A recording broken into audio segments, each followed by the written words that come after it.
que le falta clorofila. ¿Qué está esperando usted? ¿Le hace falta clorofila? Estás viendo Canal 2, el canal de nuestra gente.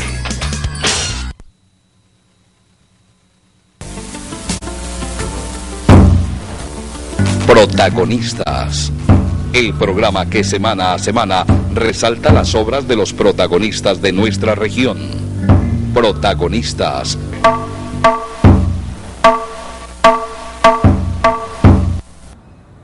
Amables televidentes, buenas noches. La Corporación Cívica Daniel Guilar Secán y su programa Protagonistas los saluda una vez más en la sala de su casa, en su lugar de descanso, para traerles una nueva entrevista semanal. Hoy hemos invitado a conversar con nosotros al abogado Jaime Sierra Delgadillo. Jaime, buenas noches. Doctor Luis Alberto Tejada, muy buenas noches y gracias por la invitación. Jaime Sierra Delgadillo es bastante conocido en la ciudadanía caleña porque se desempeñó como defensor del paciente y del tesoro público en el gobierno anterior y además de haber salido después de haber salido de la alcaldía, ha seguido ejerciendo de oficio el papel de defensor del paciente. Y cada cuanto nos llegan correos a muchos de sus conocidos y amigos donde nos muestra casos emblemáticos, o bien de corrupción, o bien de desatención, o bien de dilapidación de los recursos en sobrecostos farmacéuticos, o bien de atropellos evidentes por parte de las EPS y las IPS a los pacientes, especialmente los más pobres o los más complejos en sus enfermedades. Por todo eso, él se ha ido ganando un espacio, llamémoslo así, de reconocimiento público. Pero además, como a todo aquel que alguna vez toca la política le queda ese bicho allí inoculado y ese bicho no se saca, a él le quedó el bicho, porque él viene desde en su historia reciente, estuvo muy cerca al Polo Democrático Alternativo y en estos ires y venires de la relación del Polo y Gustavo Petro, finalmente Gustavo Petro hizo tolda parte y creó su organización política que se llama Progresistas, y ahora entonces Jaime Sierra es uno de los coordinadores y líderes regionales de Progresistas, el partido o la organización política que lidera Gustavo Petro desde Bogotá. Lo hemos invitado para conversar varios temas de la coyuntura del país, de qué pasa con el progresismo, para dónde va, tiene futuro, no tiene futuro. El tema de salud también queremos tocarlo, y queremos tocar un tema coyuntural muy importante, y es por el que voy a empezar.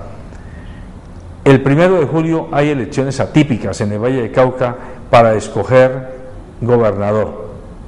Aquí en este mismo programa ya hemos tenido a Obaimar Delgado Blandón, quien es el candidato de la coalición de fuerzas que se llama Unidad Nacional, pero pareciera que detrás de la nominación de Obaimar Delgado como candidato de la Unidad Nacional hay muchos visos de antidemocracia, digámoslo así, o de restricción de la democracia electoral en dirigentes y aspirantes de otras organizaciones políticas y aún de algunas de la propia Unidad Nacional que sencillamente han quedado por fuera de la posibilidad de competir electoralmente el 1 de julio.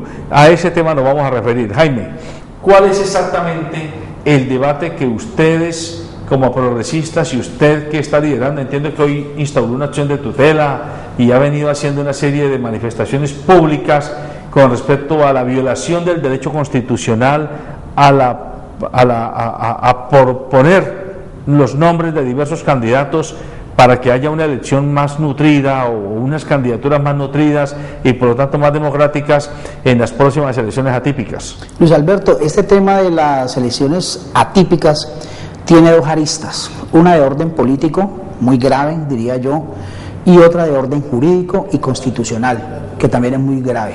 La de orden político la podríamos definir en este sentido. Creo que desde esa perspectiva del proyecto de unidad nacional que se ha querido trasladar al Valle del Cauca con ocasión de estas elecciones de gobernador del Valle del Cauca para el 1 de julio, se ha querido establecer un diseño hegemónico de poder donde se pretende de una manera, yo diría, drástica, obligar a toda la ciudadanía hacia una candidatura específica, y eso podría constituir, si no nos tocamos en términos democráticos, constituir una aplanadora. Me parece a mí que es un mensaje que no está bien direccionado de esa estrategia de la unidad nacional. Yo creo que esa propuesta de unidad nacional, cuando la lanzó el presidente de la República, era vista o se quería presentar como en los términos de tratar de luchar contra la violencia en Colombia, contra la corrupción, contra la pobreza, contra el desempleo, contra el déficit de vivienda que tenemos a nivel nacional, y resulta que lo que estamos observando es que esto se está constituyendo es una fuerza hegemónica que le quita posibilidades a otros sectores alternativos o a otros sectores minoritarios. Y me parece que lo que se ha querido hacer aquí en el Valle del Cauca con esta propuesta de unidad nacional, donde nosotros miramos de manera muy crítica el comportamiento de los amigos del Partido Verde, de los comportamientos de los amigos de la ASI, de la AICO, del mismo Partido Liberal, que se presentaban como sectores democráticos importantes, cobijados en este tema de la unidad nacional, sin que haya una propuesta programática que realmente los haya concitado para juntarse allí. Si usted, Luis Alberto, revisa cuál fue la propuesta programática que los juntara a ellos, no la encuentra, de tal manera que lo que uno observa es que lo que hizo la clase política en nombre de esa mal llamada unidad nacional que nos la trasladaron al Valle del Cauca es prácticamente un acuerdo sobre la base de lo burocrático, sobre la repartición de cargos, repartición del poder departamental y desdeñando las posibilidades del ejercicio democrático. Digamos eso mirándolo en la línea política. Pero déjeme, antes de que pase a la parte jurídica, pero en esa línea política, el cuestionamiento que ustedes hacen es porque el tiempo tan corto que tenemos para la llegada a las elecciones hace físicamente imposible que candidatos independientes se puedan lanzar por firmas, claro, por ejemplo. Claro, Luis Alberto, y allí, digamos, entra la otra arista jurídica, porque las dos se entrecruzan, las dos aristas se entrecruzan. Es que el tema de la unidad nacional trasladada al Valle del Cauca tiene un elemento, y es que socava la controversia democrática, socava la posibilidad del debate de lo que está pasando aquí. Y si usted se pone a mirar, Luis Alberto, con cuidado sobre las personas que hacen parte de esa unidad nacional trasladada aquí al departamento del Valle del Cauca, se da cuenta que son personas que llevan lustros, llevan décadas aquí en el Valle del Cauca, incidiendo en el Valle del Cauca, y que para mí, y yo creo que para muchos vallecaucanos, tienen una gran responsabilidad en el deterioro y en el detrimento financiero, administrativo, social, en esta hecatombe política que nosotros hemos vivido, en esta degradación de la política, tienen un nivel de responsabilidad. Entonces uno dice, bueno, después de que venían de toda una responsabilidad política histórica para el Valle del Cauca, ¿de dónde aparecen luego bajo el manto de una unidad nacional a salvar el Valle del Cauca cuando ellos tuvieron posibilidades de direccionamiento, ya sea como secretarios, ya sea como alcaldes, ya sea como gobernadores, como representantes a la Cámara, como senadores, como exministros, como candidatos presidenciales? Entonces uno dice, ellos tienen una responsabilidad política y ética, y ahora que no nos vengan a presentar como salvadores, porque ellos tienen que rendir cuentas de qué es lo que está pasando en el Valle. Y más aún con una cosa, Luis Alberto, recordemos, y que la teleaudiencia lo sepa, el departamento entró en Ley 550. Ley 550, ¿qué significa? Que nosotros perdemos soberanía en la administración de nuestro departamento y prácticamente quedamos en manos del Ministerio de Hacienda. El Ministerio de Hacienda es prácticamente quien nos dirige con un concurso de acreedores en su mayoría privados, son los que entran a determinar prácticamente la administración financiera del departamento. Eso, digamos, visto desde la línea política. ¿Qué problema tenemos en la línea jurídica? Que, como le digo, se entrecruzan. Nos convocan a unas elecciones atípicas el 1 de julio y resulta que en el decreto presidencial 930 del 4 de mayo de este año se desconoce la posibilidad de los sectores independientes. Los grupos ciudadanos que quisieran interlocutar o quisieran trabajar y luchar por la gobernación del Valle del Cauca y que no pertenezcan a ninguno de estos partidos políticos quedaron por fuera. Y por eso es que ustedes están proponiendo el voto en blanco como alternativa electoral. Estamos proponiendo el voto en blanco no solamente por eso, Luis Alberto, sino porque creemos que los candidatos que en este momento se están postulando para dirigir el departamento del Valle del Cauca, con lo que ellos representan, no garantizan de que efectivamente vamos a sacar al departamento de la crisis. Yo creo que el voto en blanco es un instrumento democrático de una eficacia total que los colombianos no la hemos profundizado y no la hemos dimensionado, porque si el voto en blanco triunfa con un voto que saque el voto en blanco superior a cualquiera de los candidatos, se tienen que repetir las elecciones y ninguno de los candidatos que se postularon pueden volver a participar en el nuevo debate electoral, y nosotros estamos planteando el voto en blanco no solo por eso, sino enriquecerlo conceptualmente sobre qué es lo que tiene el Valle del Cauca en el tema de la mafia, en el tema de la corrupción, en el tema de los manejos administrativos, en el tema de cuáles son las propuestas del Valle del Cauca para el futuro, cómo vamos a manejar las regalías y qué código de buen gobierno vamos a hacer en el Valle del Cauca para que el tema de las regalías efectivamente se manejen bien y no vaya a ser objeto de repartos mal habidos y que la corrupción se nos vaya a llevar esas regalías. Si yo digo que en el fondo de su discurso, o el discurso de ustedes, los progresistas, se está abriendo un debate sobre la mentira, llamémoslo así, que hay en la justificación presuntamente moral de por qué el gobierno anterior tenía que caer, porque era un gobierno non santo, que estaba rodeado de gente de alguna manera impresentable para los destinos del Valle de Cauca. De fondo es como el parapeto, porque detrás lo que estaba era cuidar el apetito de quién va a manejar las regalías, que son la gran cantidad de dinero que llega para estos años y los grandes negocios que se pueden hacer ahora también con el propio Tratado de Libre Comercio con Estados Unidos, que acaba de comenzar y que tenían necesariamente que quedar en manos de la clase política y la clase dirigente tradicional del Valle de Cauca. ¿Es eso, podríamos interpretarlo así? Es eso, pero hay que sumarle al tema de las regalías, porque las regalías, digamos, en buena hora, el Congreso de la República legisló sobre un tema tan importante y logró abrirlas para todo el territorio nacional. Pero yo creo, Luis Alberto, que el tema de las regalías no es solamente el que concita a que muchos interesados, entre comillas, en la política, vista desde el negocio personal, grupal, empresarial, comercial, que montan empresas políticas, no solamente están pensando en la posibilidad de esas regalías que deberían de ir al pueblo, al más necesitado, lo que está necesitando la Universidad del Valle, las universidades públicas, aquellas universidades privadas que de pronto pueden recibir un apoyo porque están en una situación difícil, los colegios, las escuelas, el problema de la vivienda. Yo pienso que no solamente están por eso. Recordemos, Luis Alberto, que el departamento del Valle del Cauca tiene un presupuesto anual de casi 1 billón, con B larga, 1.900.000 millones de pesos. O sea, 2 billones. Hablemos de 2 billones de pesos. Por año. Por año. De tal manera que en un cuatrenio estamos hablando de 8 billones de pesos con B larga, que es una millonada impresionante, más ese apoyo que va a llegar del tema de las regalías. Obviamente eso abre los apetitos de mucha gente. Este país, Luis Alberto, y permítame este paréntesis, este país es tan rico que uno se sorprende esta situación de corrupción tan espantosa, y es un país que de una u otra manera sigue respirando. ¿Cómo sería este país si nosotros lográramos combatir de verdad el tema de la corrupción y que la pusiéramos en el punto que es? Jaime, déjeme pues provocarle a usted su reacción como progresista.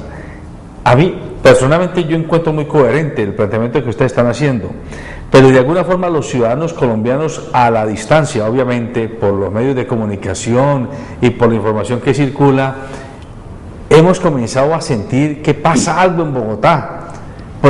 Y Gustavo Petro llegó rodeado de un aura de ser un hombre muy inteligente, muy estudiado, muy estudioso, con una enorme capacidad argumentativa, pero creíamos, yo me incluyo entre ellos, que iba a haber más dinámica en la gestión de gobierno, y aparentemente es como si uno desde acá lo viera empantanado, o por lo menos así se vende por los medios de comunicación.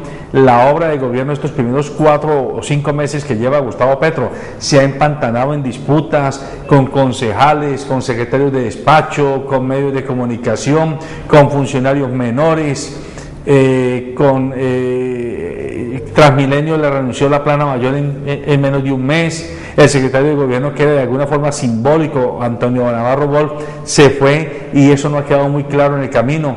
Entonces uno sigue pensando que Gustavo Petro es un hombre muy interesante, intelectualmente hablando y desde el punto de vista de su honorabilidad personal, pero pareciera que la gestión no es consistente con ese discurso que maneja. Ustedes están hablando de que hay que hacer algo en el Valle del Cauca y en otras regiones del país, y no podríamos correr el riesgo de que aquí también tengan ustedes muy claro el tema desde lo intelectual, pero cuando llegue el momento de gestionar, ¿también nos empantanemos? No, Luis Alberto, yo pienso que en el corto tiempo que lleva Gustavo Petro Urrego de alcalde distrital, yo pienso que ha mostrado unos resultados muy positivos y le puedo mencionar varios. Primero, menciónelos, porque es bueno que la gente sepa. Primero, el hecho de que prácticamente en 2 meses, antes de cumplir los 100 días de gobierno, haya logrado que la gente del estrato 0, 1 y 2 tienen derecho a agua potable, entendida como un mínimo vital para que puedan vivir, y que el hecho de que no tengan plata para no pagarla no se las tengan que cortar, eso es un éxito total. Y eso está funcionando. Eso ya está funcionando en Bogotá, y por todos los lados aquellas personas del establecimiento y de algunos medios que están preocupadas. Se lo pregunto porque han salido informes de prensa que dicen que no hay agua en muchos sectores. No, es que de pronto no, es que eso es distinto. Distinto es que de pronto no hayan, digamos, las acometidas para que llegue la distribución del recurso al destinatario final, que es el que la requiere, y otra cosa es que, porque ya es un tema de infraestructura de más largo aliento, que Gustavo no lo puede resolver ni porque fuera mago ni porque fuera Dios en el término de 2 meses. Eso ya requiere un trabajo mucho más profundo, y tengo la absoluta seguridad que lo va a resolver. Pero digamos, es claro que aquellos estratos 0, 1 y 2 a los cuales les llega el agua tienen derecho a ese recurso. Bueno, ese es un caso emblemático. Ese es un caso, y eso es un éxito total. Otro caso, el tema del desarme. El tema del desarme en Bogotá ya ha evidenciado que la reducción en el índice de homicidios es una evidencia para presentar a nivel nacional, y es un tema que presentó Gustavo Petro. Lamentablemente, Luis Alberto, es un tema que atraviesa por el gobierno nacional, por el Ministerio de Defensa y por el Congreso de la República. Gustavo Petro tiene unas limitaciones, logró que ese desarme se aplicara, porque de todas maneras con unas medidas provisionales, y él permanentemente le ha solicitado al presidente de la República que se haya ampliando, dada las bondades de ese desarme, se ha ido ampliando, y eso ha sido positivo. Le presento otro caso, el tema de Transmilenio. Gustavo Petro propone que los estudiantes del estrado 0, 1 y 2 tengan derecho al servicio gratuito del transporte. Que eso vaya en Europa y en Estados Unidos. Exacto. Es que póngase usted nada más en el caso de un muchacho, Luis Alberto, que vive en Agua Blanca, o póngase usted en una familia que tenga 3 jóvenes estudiando en la Universidad del Valle. ¿Sabe cuánto aquí el vale 1.500 la ruta en el mío? Son 3.000 pesos diarios, ida y regreso, ¿cierto? Si son 3 muchachos, estamos hablando de 6.000, 9.000 pesos diarios. Medio salario mínimo diario. Si es un señor constructor que se gana el salario mínimo, esos muchachos tienen que comprar una bicicleta y tienen que ir a pie para la universidad. Y nosotros no nos hemos pensado en esos jóvenes. Y son jóvenes que de pronto tienen un talento que lo podemos aprovechar. Entonces, el hecho de Gustavo Petro, cuando propone que esas tarifas se reduzcan para estos estudiantes, y que para los estratos 0, 1 y 2, para las personas que puedan pagarlo, haya una tarifa diferencial, eso también socavó los intereses de las familias que manejan el Transmilenio en Bogotá. Y usted sabe que detrás hay una investigación muy profunda sobre los sabotajes que se presentaron con el Transmilenio, investigaciones penales, porque hubo gente interesada en que ese sabotaje tuviera otro matiz. Pero eso estuvo antecedido de 2 cosas. Primero, de esa propuesta que hizo Gustavo sobre la tarifa diferencial, sobre el servicio gratuito para los estudiantes, y sobre el hecho de que había que modificar los contratos de concesión con aquellas empresas que estaban beneficiándose de la contratación del transporte, porque al distrito no le estaba quedando de todo el proceso sino el 4% de utilidad. Y también sobre el tema de la chatarrización, que no se está implementando. Entonces eso generó una cantidad de cosas que pretendieron mostrarlo como una crisis, pero resulta que Gustavo, me parece que tuvo carácter allí. Yo creo que la ciudadanía entendió cuál fue el mensaje, la misma presidencia de la República entendió muy claramente cuál es el mensaje, y fíjese que quienes salieron de la escena en este conflicto fueron personas que hacían parte de la planta y no fueron las personas que estaban agenciando el debate sobre el tema del transporte público en Bogotá. El otro tema, que de una u otra manera, y fíjese que todos los temas se han vuelto de interés nacional. Si usted analiza el tema del agua, el tema del desarme, el tema del Transmilenio, porque Gustavo dijo una cosa muy interesante que es para que todos la reflexionamos y que a mucha gente no le gustó, pero es un tema muy serio, y es que el sistema de transporte masivo que está funcionando en Colombia en este momento no es la panacea, no es la solución. Gustavo dice, esta es una solución provisional, pero que si nosotros no le ponemos coto, va a colapsar, y va a colapsar no solamente en Bogotá, sino en las ciudades que manejan millones de habitantes, y es un tema que nosotros nos tenemos que pensar, porque el tiempo pasa de manera muy rápida, y si nosotros como ciudadanos no nos ponemos a pensar en esa situación, ¿qué alternativas? ¿Cómo vamos a trabajar con los expertos en el tema? ¿Cómo vamos a trabajar con los empresarios? Efectivamente eso nos va a generar complicaciones. El otro tema que me llamó la atención de Gustavo, que de pronto puede ser muy al margen, pero que tiene que ver con la vida, manifiéstese como se manifieste, es el tema de las corridas de toros. Usted sabe que Gustavo Petro dijo que ese tema había que regularlo, y que en lo particular, mientras él pudiera, en Bogotá no iba a haber corridas de toros que mataran a los animales y que fueran fiestas de sangre. Iban a haber corridas de toros, pero no matándolos. No con la suerte de matar. No con la suerte de matar, ni que la sangre salpicara pues las arenas de los sitios donde hacen estas corridas. Y como esas, pues, por ejemplo, bueno, pero a ver, me falta uno. Me falta uno, Luis Alberto, que lo hemos pasado por alto porque en Cali lo tenemos. Nosotros aquí en Cali teníamos unos humedales, y resulta que aquí ya la gente no habla de los humedales. La famosa halo.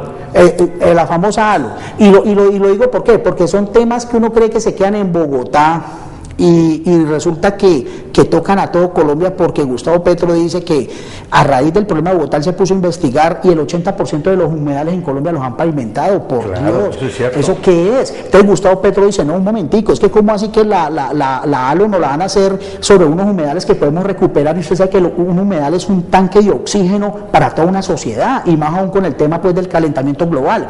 Y si nosotros miramos los humedales de Cali, la cantidad de humedales que tenemos en Agua Blanca, usted los mira, basureros. Aquí en Cali los hemos pavimentado, claro. y resulta que la vía férrea los tiene cogidos en el sur. Exacto. Entonces mire que son temas que aparentemente son marginales, pero que han logrado tocar puntos sensibles. Pero a ver, Petro le da miedo también a los empresarios. ¿Cómo lo han recibido los empresarios? Bueno, pero Yo fíjese, le hago preguntas a usted para los televidentes que entiendan por qué le estoy preguntando tanto sobre Petro. Es que ellos son progresistas. Ellos están tratando de llegar aquí a montar las toldas. Ya estamos. Bueno, ya están. Ya estamos. Entonces, vamos abriendo el espacio para que expliquen por qué es bueno el camino que Petro está liderando.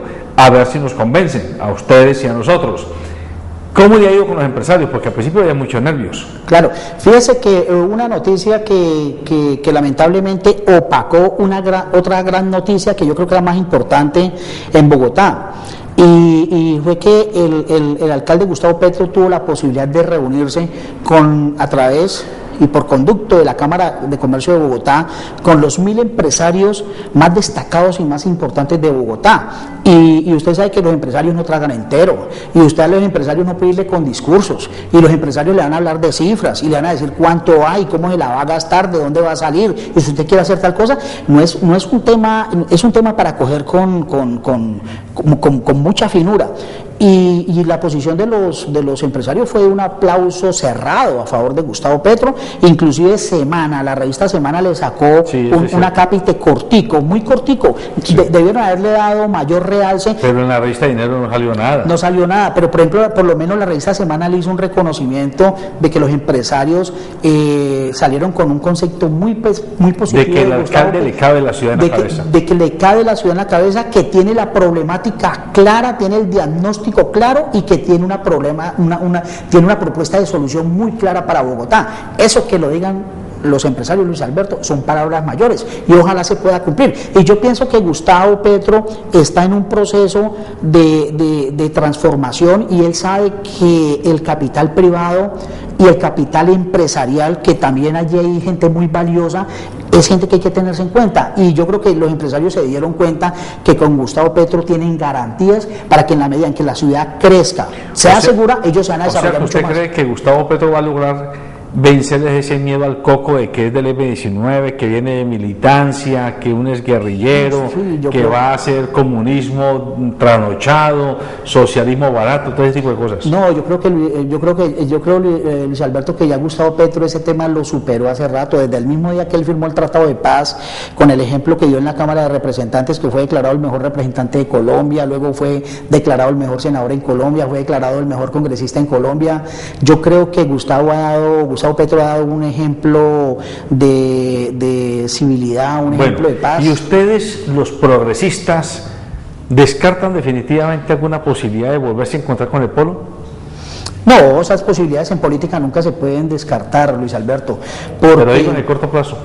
En el corto plazo no se avisoran esas posibilidades porque lamentablemente en el Polo hay sectores que se les dificulta como tener una mirada mucho más abierta, mucho más amplia sobre la sociedad, sobre la política, sobre el mundo actual.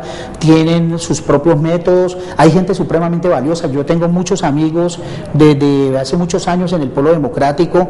Me parece que allí hay personas muy inteligentes, muy lúcidas, muy valientes, pero yo creo que si nosotros entendemos una sociedad colombiana como la nuestra, tan diversa, tan múltiple, tan divergente, nosotros no podemos pretender que desde una sola mirada, desde una sola perspectiva ideológica o política, podamos dirigir este Estado. Si estamos pensando así, yo creo que estamos perdidos. Y yo por ahora no avisoro esa situación. Bueno, y ustedes, además del debate que están haciendo para que se haga el voto en blanco, para que se haga la demanda de inconstitucionalidad que tiene estas elecciones atípicas cuando se hace una especie de inducción forzada a votar por un candidato, llamémoslo de la coalición de fuerza mayoritaria, y no se abre el espacio para que candidatos independientes lo puedan hacer, ¿descartan definitivamente que haya posibilidad de otros candidatos? Y si no la descartan, ¿ustedes tienen algún candidato que presentar? En este momento, nosotros como progresistas observamos que hay una estrategia que inclusive corresponde a un interés nacional, generar unas hegemonías de poder aquí que le hacen daño a la democracia.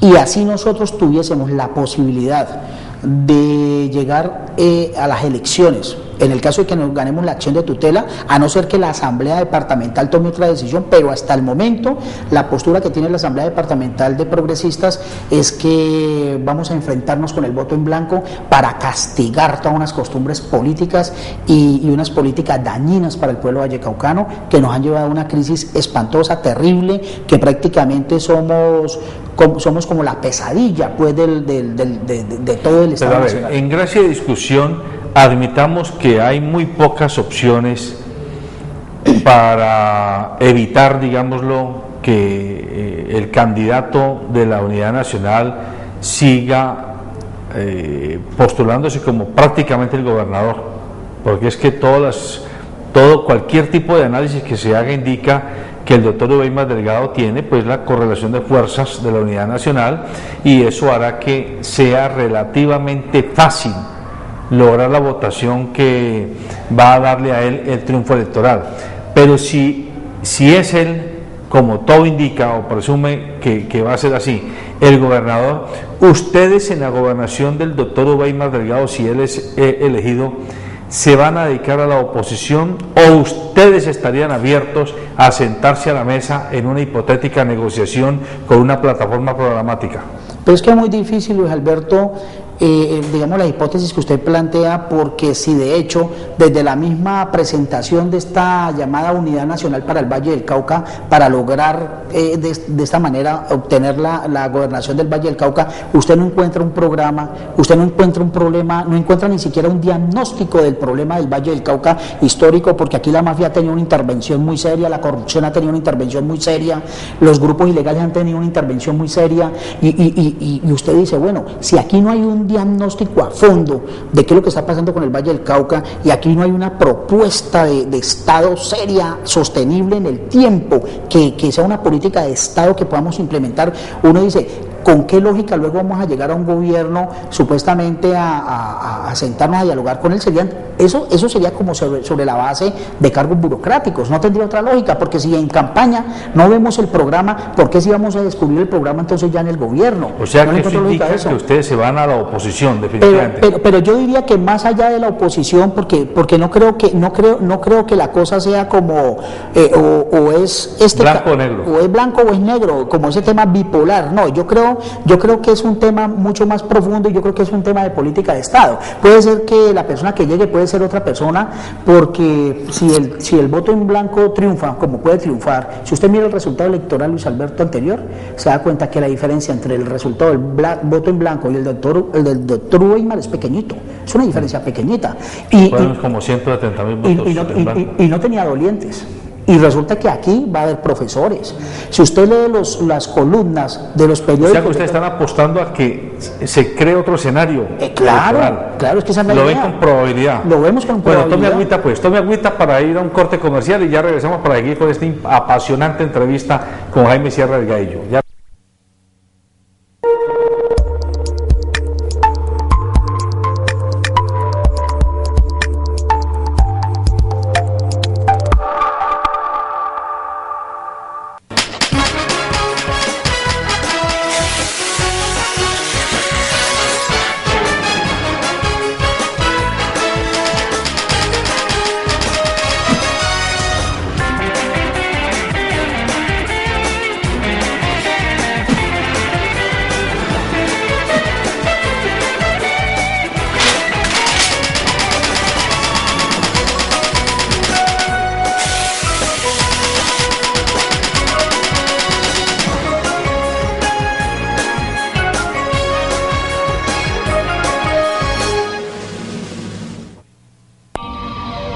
¿Narcotraficante yo? Si yo lo único que hago es generar empleo. ¿Damas de compañía? No, yo lo que represento son modelos. ¿Hacker estafador por internet? No, yo solo diseño programas. Y yo no hago pirámides. Yo solamente le ayudo al pueblo, mijito. Todos los días el rostro del crimen se transforma y nuestra policía se actualiza para desenmascararlo. Policía Nacional de los Colombianos, todos con el mismo corazón. Corporación Cívica Daniel Guillar, SECAN. Formamos y producimos por Colombia.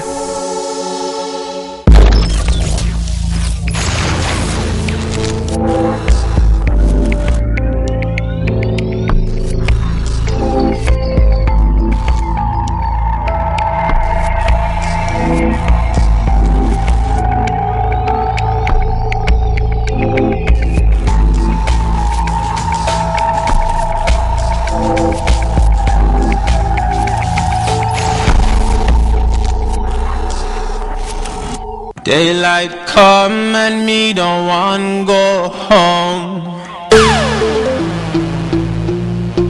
Tyson Derulo. La vida no vale nada. Tu vida y la mía valen igual. La vida vale por lo que hay en el bolsillo. No. La vida vale por lo que hay en el corazón. Así es. Entonces mi vida vale mucho. Sí. Dale más valor a tu vida. Valora la vida de los demás. Dialogando uno se entiende. Sí. Viva la vida, todos con el mismo corazón. Viva la vida.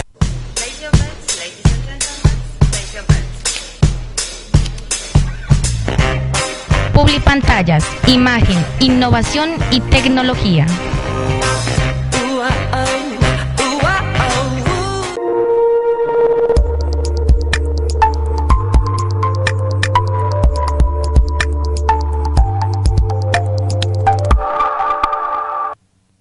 Muy bien, aquí estamos de regreso con Jaime Sierra Delgadillo.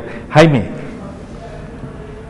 necesitamos entender qué es lo que pasa con las atípicas y qué es lo que podemos hacer los televidentes y nosotros. Bueno, hay que decirle a la teleaudiencia, José Alberto, lo siguiente.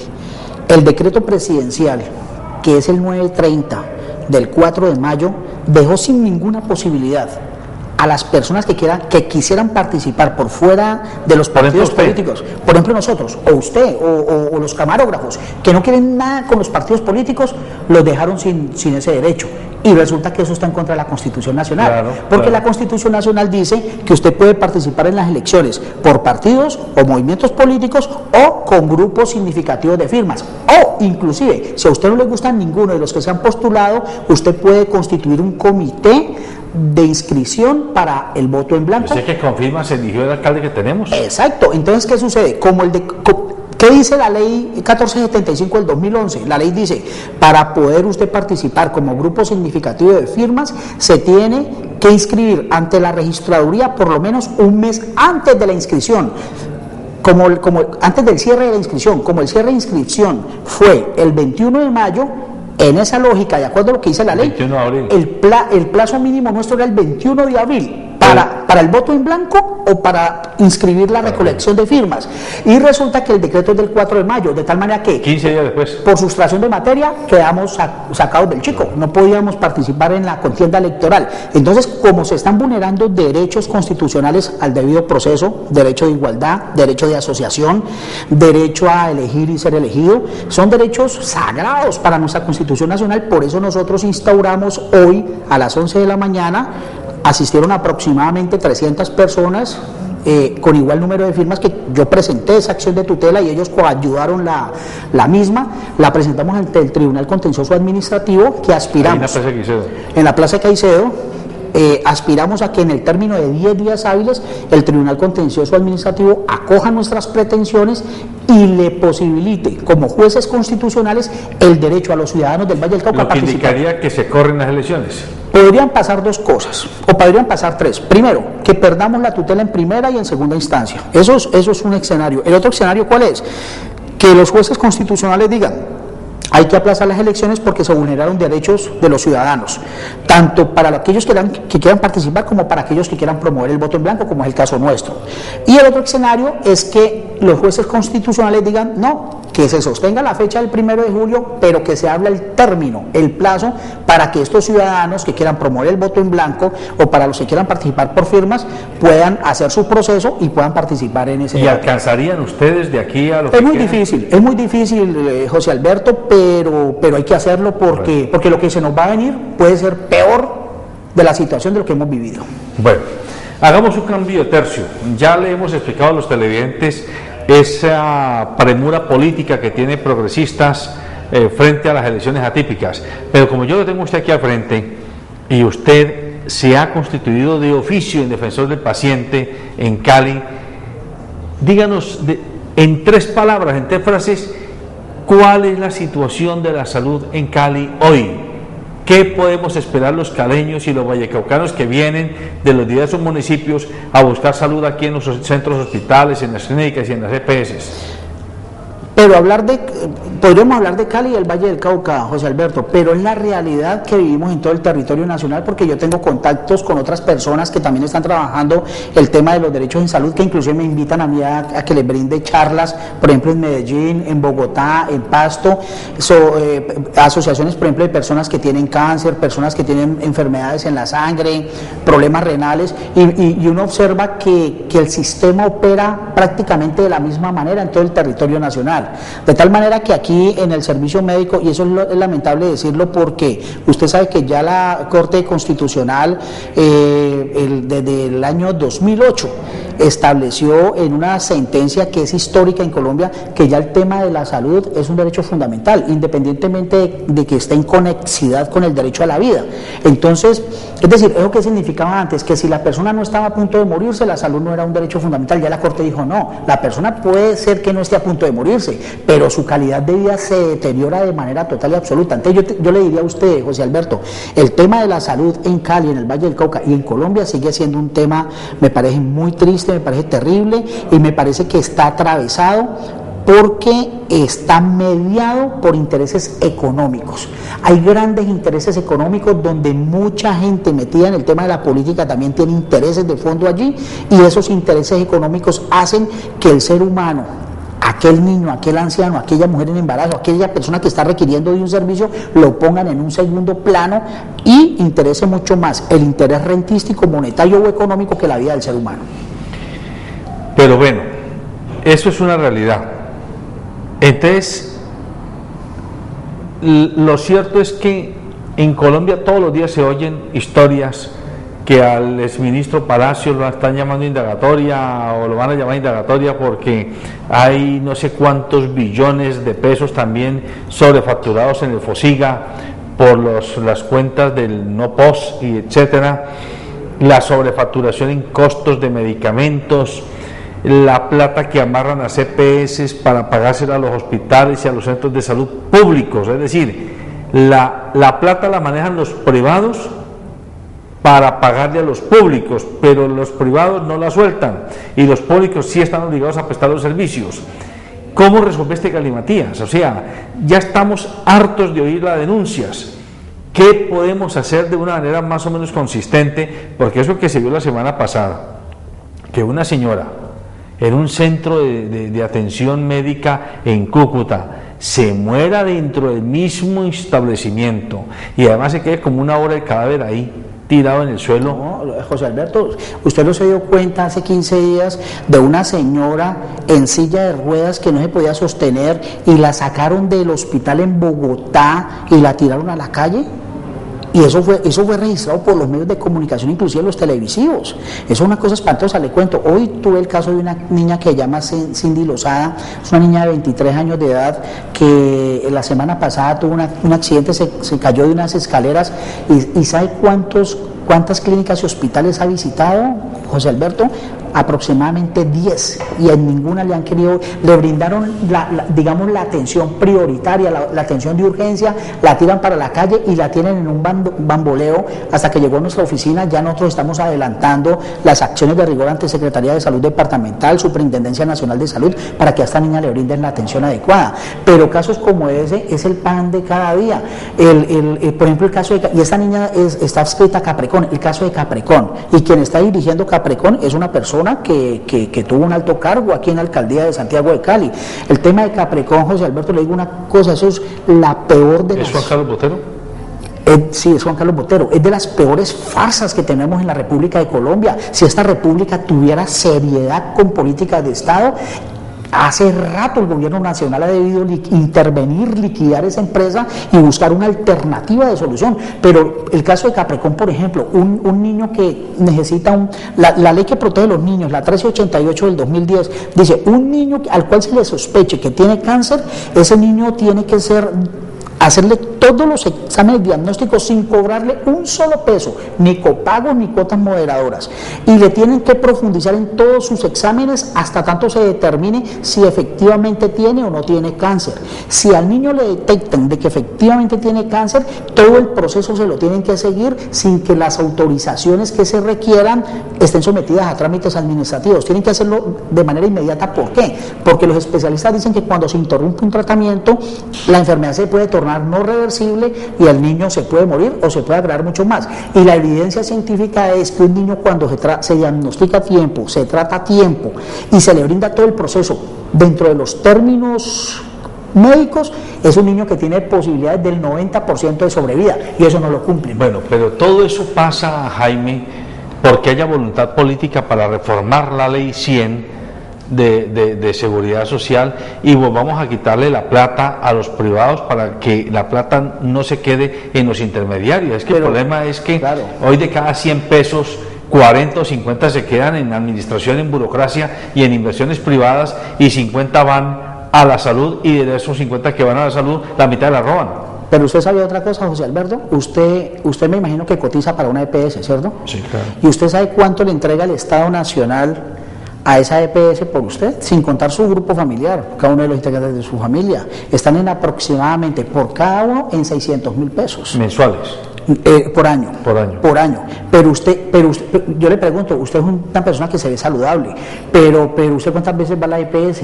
Entonces, por usted, vaya o no vaya a la EPS, usted cotiza. Y además de que usted cotiza, el Estado le entrega por capitación a la EPS le entrega un valor de 600.000 pesos. Haga usted una sumatoria del número de afiliados que tiene esa EPS y que está recibiendo esos recursos, además de todo lo que cobra por cuotas moderadoras, por copagos. Es decir, el sistema y está... todos los negocios que hay con los laboratorios. Exacto, el sistema está diseñado en un gran negocio. Usted dijo una palabra ahora, José Alberto, que pueden, cuando empezó el programa, que pueden soslayarse y uno puede pasarlas por alto, pero uno no las puede pasar por alto. Usted decía que cuando a una persona le toca el bicho de la política es muy difícil desprenderse de eso. Yo le diría a usted, no, yo no le llamaría el bicho de la política, yo diría la gracia de la política en términos platónicos, porque yo soy del criterio, José Alberto, que el ciudadano, hablando en términos de cómo Platón concibe la política, el ciudadano que no se interese por la política es un ciudadano que no se interesa ni por el hijo, ni por el papá, ni por la mamá, ni por los vecinos. Platón concebía que, y acuérdense de dónde viene el tema de la política, de la polis, de la ciudad, y la ciudad la relaciona con el entorno donde vive la persona, y yo concibo la política de esa manera. Si usted no decide, José Alberto, otros van a decidir por usted, y es importante que la gente entienda eso. ¿Por qué nos pasa esto con el sistema de salud? Por nuestra pasividad, José Alberto. La gente tiene derecho a asociarse, a organizarse, a tener sus ligas de usuarios, sus comités de usuarios, y bueno, resulta que la gente no lo hace. Yo, estos últimos minutos que me quedan, yo tengo que picarle la lengua a usted. Además, como usted se está ratificando que quiere seguir haciendo política, usted hizo parte del gobierno anterior. Entiendo yo que usted era como asesor, sí. No era un cargo de gabinete, no era cargo nombrado propiamente dicho, pero usted era el defensor del paciente. Hay mucha insatisfacción con los resultados de la gestión de Jorge Iván Ospina, usted lo sabe, porque usted es caleño también. Una de las grandes insatisfacciones es que invirtió mucho dinero e hizo muchos negocios en obras faraónicas de infraestructura que quedaron a medio hacer, y en cambio descuidó sectores tan sensibles como el de la salud. Por ejemplo, se dejó cavar Calisalud, una EPS que manejaba creo que 500.000 afiliados, y a los más pobres, digámoslo así. ¿Qué fue lo que pasó? En el caso de Calisalud, yo pienso que allí hay unas finuras y unas honduras, José Alberto, que los órganos de control van a tener que precisar. Y cuando nosotros llegamos al gobierno, ya la crisis administrativa y financiera estaba muy avanzada, y allí nosotros tenemos hoy en día dirigentes que se encuentran en el Senado y en la Cámara de Representantes que tuvieron una incidencia muy importante y que ojalá también se revise qué hicieron allí. Pero en el tema de Calisalud, dada la gravedad de ese tema, yo le solicité, hay una figura que en Colombia ojalá se manejara de manera permanente, que es el CIVIG. El CIVIG es una comisión interinstitucional compuesta por Fiscalía, Procuraduría y Contraloría. Frente a Calisalud, yo solicité personalmente al Procurador General de la Nación, al Fiscal General de la Nación y a la Contraloría General de la República que constituyeran ese CIVIG, y se constituyó. De hecho, en la Procuraduría Regional del Valle del Cauca se hicieron varias reuniones a las cuales me invitaron, y lógicamente cada ente de control iba cogiendo las pruebas que necesitaba, el uno para lo disciplinario, el otro para lo penal, el otro para lo fiscal, y esperemos a ver qué resultado arroja ese proceso. Pero digamos, en lo que a mí me correspondía y en cuanto a la competencia que yo tenía, yo cumplí con eso, porque yo no tenía facultades ni investigaciones sancionatorias. Exacto, pero digamos, yo sí, a los órganos de control yo solicité la constitución de esa comisión, y esa comisión se constituyó. Y a usted, ahora que ya salió, que ya no tiene, llamémosla, la investidura de ser representante del gobierno, así no fuera el secretario de Salud, ¿le hacen caso en las EPS, le hacen caso en las IPS, le hacen caso en los medios de comunicación, oyen sus cuestionamientos, Jaime? Sí, José Alberto, que yo me vuelvo muy cansón, yo me vuelvo muy fastidioso. ¿Usted es intenso? Sí, yo me vuelvo fastidioso con ellos, y ellos saben que hay un tema, José Alberto, que todos los que nos están oyendo y nos están viendo lo sepan. Una persona, cuando no la atienden adecuadamente en un centro clínico, hospitalario o médico, esa persona que está desatendiendo puede incurrir en una conducta penal que se llama omisión de socorro. ¿Omisión de socorro? De socorro. O si la ambulancia pasa por el lado suyo y usted está accidentado y alguien coge la placa de la ambulancia y no lo recogió, esos señores que van conduciendo esa ambulancia pueden incurrir en una Lo que pasa es que el común del ciudadano no sabemos estas cosas. Sí. Entonces, ¿qué sucede? Como ellos saben que cuando yo les mando una carta, yo les recuerdo que pueden incurrir en un homicidio culposo o en una omisión de socorro o en unas lesiones personales culposas y que además eso va de Fiscalía, va a la Supersalud y va a la Secretaría de Salud Departamental, ellos ya saben que hay un poder ciudadano que nos permite la ley y la Constitución Nacional, que lo hacemos valer, y yo desde mi oficina particular lo hago valer como ciudadano en defensa de los pacientes. Bueno, y si algún paciente, algún televidente tiene su mamá, su hijo, su primo, su marido, su mujer con un problema grave y dice, yo quiero ir a buscar a Jaime Sierra, a ver, haga la cuñita pues, ¿a dónde lo pueden buscar? Primero que todo, José Alberto, estamos haciendo una pedagogía para lo que usted dijo ahora, que ojalá la gente misma en sus barrios, en sus cuadras, hagan sus peleas y hagan valer sus derechos. Les estamos enseñando cómo, ¿cierto? Para que no se ahorran lo del bus y ganan tiempo. Pero digamos, la persona que requiere una asesoría puntual porque se encuentran en una situación muy delicada, pueden llamarme al 315-523-6180 o al 300-776-5516. Repítalos porque lo digo muy rápido. 315-523-6180 o 300-776-5516. Le cuento, un grupo de jóvenes universitarios constituyeron una fundación que se llama Fundación para la Defensa del Paciente y me están dando el honor de nombrarme presidente honorario y se los voy a aceptar. Mire, me parece magnífico que así sea. Jaime, en los últimos 2 minuticos yo tengo que irle picando la lengua a usted. ¿Cómo ve el gobierno del alcalde Guerrero? Lo veo muy lento, me parece que es un gobierno, yo esperaba mucho más inclusión. Me parece que hay unos niveles de exclusión muy importantes, no por el tema mediático, sino que yo creo que el tema de la inclusión debe ser una cuestión de hechos reales. Él dice que en 120 noches es muy difícil hacer las cosas, pero lo digo, digamos, por el tema que me tocó que enfrentarme, el tema de la salud. A mí me llama la atención que el secretario de Tránsito aquí esté muy preocupado y me parece bien por poner en orden la ciudad en términos viales y están haciendo retenes y están pidiéndole papeles a la gente y haciendo respetar el espacio público, pero yo le pregunto al alcalde Guerrero, esos retenes, ese respeto de los espacios, ese respeto de la vida, ¿por qué no lo ponen también en las EPS, en las clínicas, en los hospitales y en los centros de salud, cuando la vida es más importante que las calles? Las calles y las vías son importantes, pero la vida del ser humano yo creo que está por encima de eso, y yo en esa parte veo muy flojo la intervención de este gobierno. En un minuto, ¿cuál es su posición frente al dramático caso que vive hoy Sigifredo López y que de alguna manera vivimos los colombianos, los vallecaucanos y los caleños frente a esa circunstancia? Brevemente le contesto, José Alberto, la imagen de los 2 hijos de Sergio y de Lucas y de Sigifredo cuando la liberación es una imagen que la tengo aquí fija en mi mente, yo creo que usted la recuerda, ese rostro desencajado, completamente desencajado de esos 2 muchachos y de Sigifredo, es una cosa que a uno lo aterroriza, fue una cosa tenaz. Para uno es estremecedor que luego le vengan a decir que Sigifredo estaba haciendo toda una pantomima, todo un montaje. Es muy difícil creer eso, José Alberto, a no ser que la Fiscalía tenga unas pruebas guardadas, no sé, pero es difícil, con ese rostro, con ese gesto que uno observa en esas personas, es muy difícil. Es decir, a mí me parece inconcebible. Y como le digo, esa mirada de esos muchachos, de Lucas y de Sergio, es una cosa que yo creo que a todos los colombianos nos estremece. Perfecto. Muy bien, amables televidentes, el tiempo se nos acabó. Hemos escuchado a Jaime Sierra Delgadillo, un dirigente vallecaucano y caleño, abogado, que se ha dedicado en los últimos años a trabajar el tema de la atención a los pacientes, es decir, de cuidarles el derecho a que sean atendidos, o por accidente, o por enfermedad, porque cotizan o porque no cotizan, y ha hecho una gran obra. Nos consta a nosotros en este medio de comunicación que es mucha la gente que él ha podido ayudar porque no tienen quien hable por ellos, y él lo ha hecho.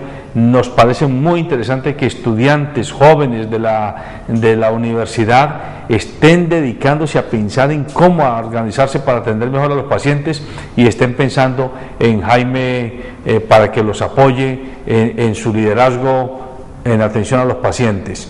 Recuerden, amables televidentes, la posición de este medio de comunicación, el Canal 2 de Global TV y de la Corporación Cívica de Aguilar SECAN y este programa Protagonistas con su director, Respecto al caso emblemático de lo que está ocurriendo con la situación de Sigifredo López, es que todo colombiano, todo ciudadano tiene derecho a que se le respete la presunción de inocencia, el derecho al buen nombre, el debido proceso, a ser vencido en juicio antes de ser condenado. Hacemos un llamado a que no condenemos nosotros sin respetar el derecho que tiene él y su familia a sortear esta situación tan embarazosa que hoy lo tiene frente a la Fiscalía y a la justicia colombiana. Recuerden, hay que ser protagonistas de un mejor país, y solamente se puede ser protagonistas de un mejor país si apostamos por la paz a una costa de tantas personas e instituciones interesadas en mantenernos en medio de la guerra. Buenas noches. Protagonistas. El programa que semana a semana resalta las obras de los protagonistas de nuestra región. Protagonistas.